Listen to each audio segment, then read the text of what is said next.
Maniacs, welcome back. In today's video, we're going to be cutting, making rough cast texture with Tamiya cancer paste, airbrushing some slick-ass base coats and highlights, and adding some greatly exaggerated chipping and weathering to the Zvezda T34 in 1/72 scale, and it's a goddamn snap kit.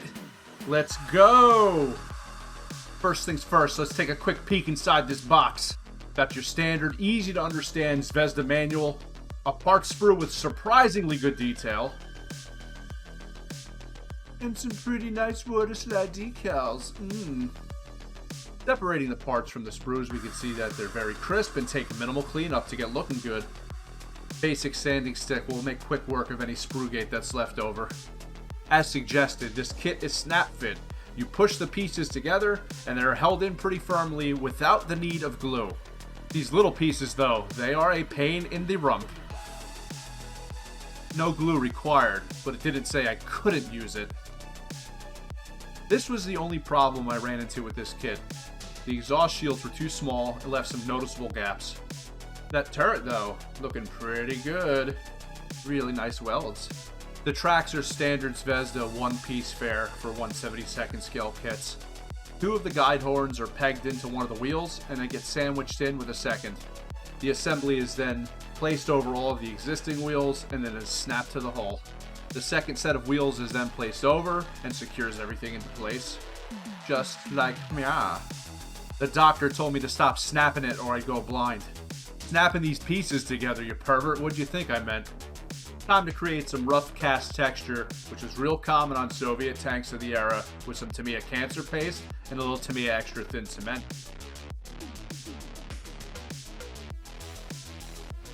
Oh boy, she's looking rough, but I like it.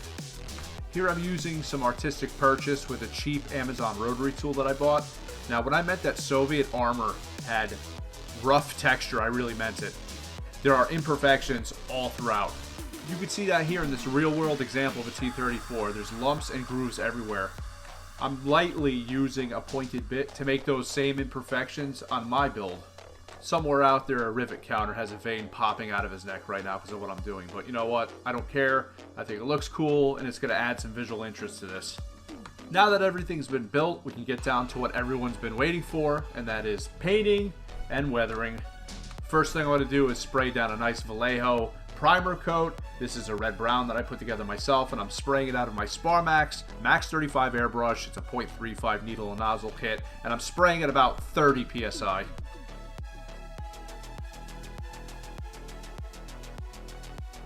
Once the primer coat dries for about 5 or 6 hours, we're going to spray down our base coat, and for that I'm going to use Ammo MIG, Russian Green Base, or ZIS 508.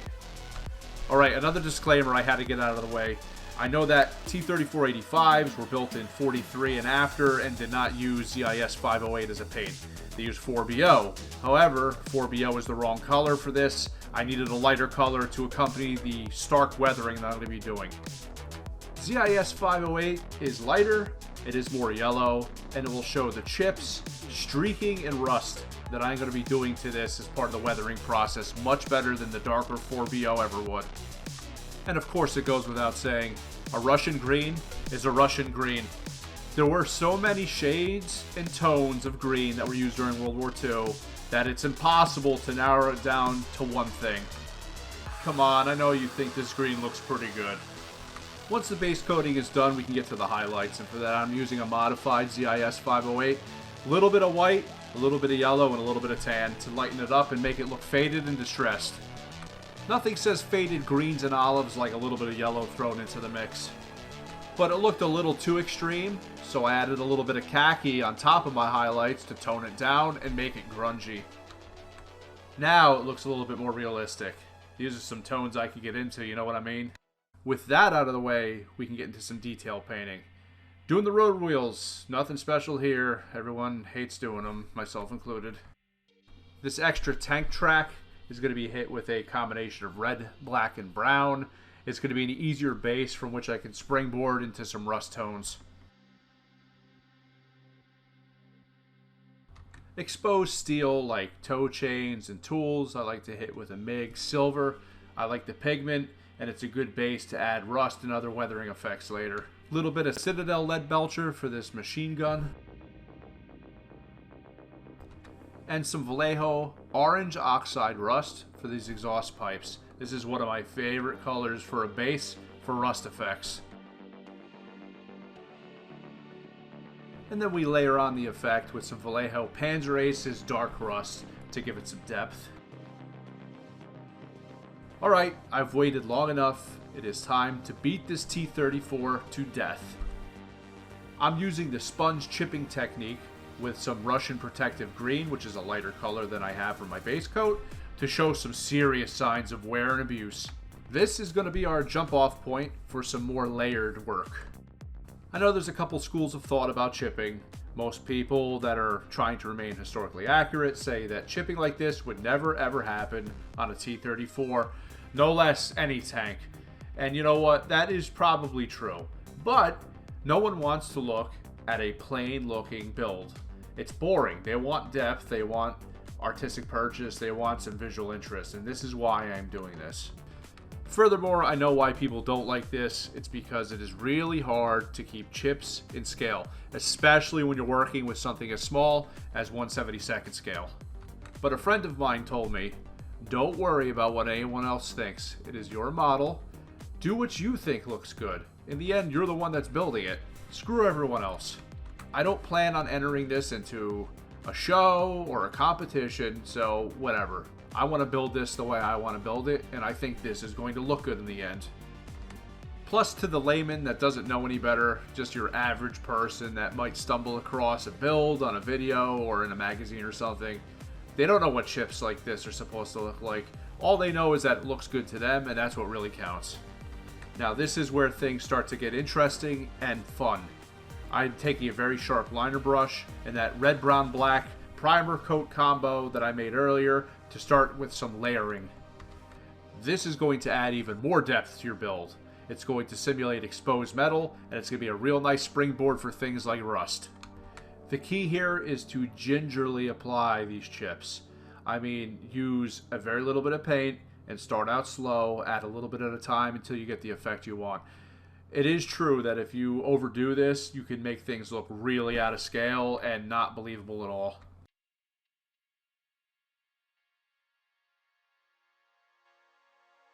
If I were to offer any advice when trying to replicate this effect, I would say stick to hard edges and areas that you think are going to see severe wear during the tank's operation. For our third layer, adding more depth to what we already have down, we're going to be adding some rust tones to this exposed metal. Also, it's never a bad idea to add rust to things like vents and grates to compartments. Here I'm going to be adding a multi-layered rust effect to this engine compartment grate. I think it's going to look really good, and it's going to break up all of this solid green. The goal here is to again work in layers and use highly thinned paints. Here you want to start with a nice light rust, followed up with a medium rust, and then a dark rust to finish everything off. And what that's going to give you is a super deep looking rust effect. Super easy effect to pull off, and it can be done with acrylics. This wouldn't be a beat up build if I didn't have some deep ass scratches on the side of this turret. More rust, because in rust we trust.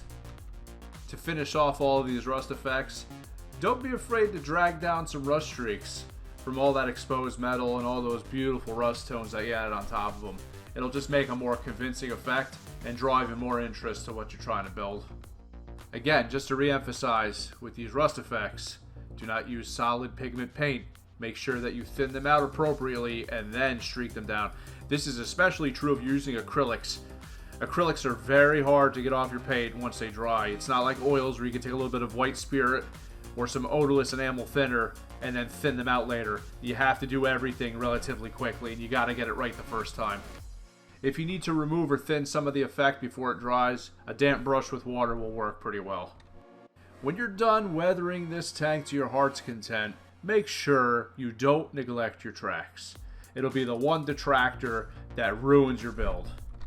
The same goes for accessory tracks as well. Make sure you get your layered rust effects on everything. Keep this in mind. Light orange, dark orange, rusty brown. Those are the only colors you really need to pull off a convincing rust effect on tracks. just like in the rusty chip concept that I explained earlier. Get your light orange down first. Then take your dark orange and inconsistently apply it on top of your light orange. Again, the goal here is to let your previous layer show through the new layer that you slap on top.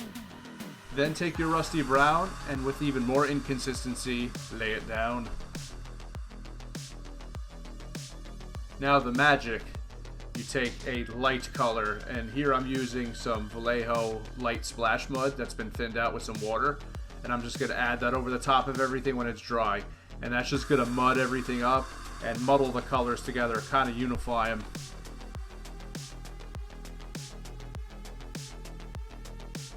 And there you have it, sexy tracks.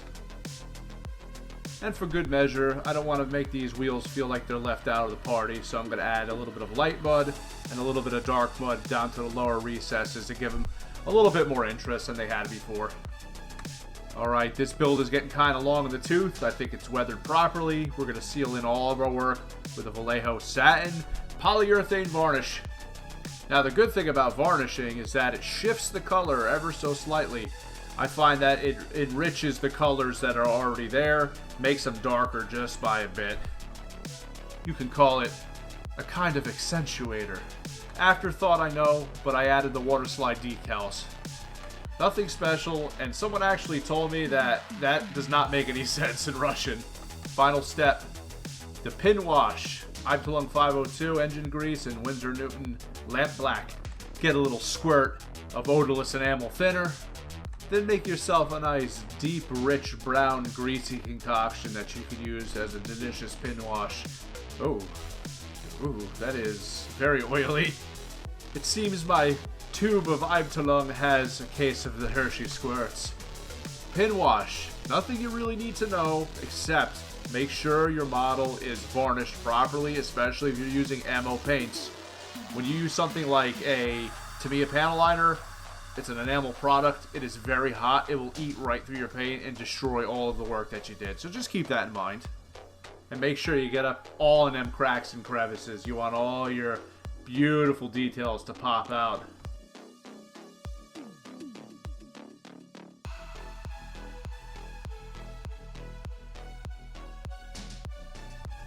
Couple additional streaks for added measure over these water slides because they're too clean. And I think we're done. Showcase time.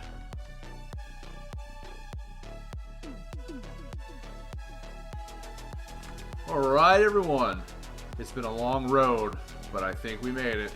And we are done with this T34 by Zvezda in 1/72 scale. And it's a snap kit, like I said before.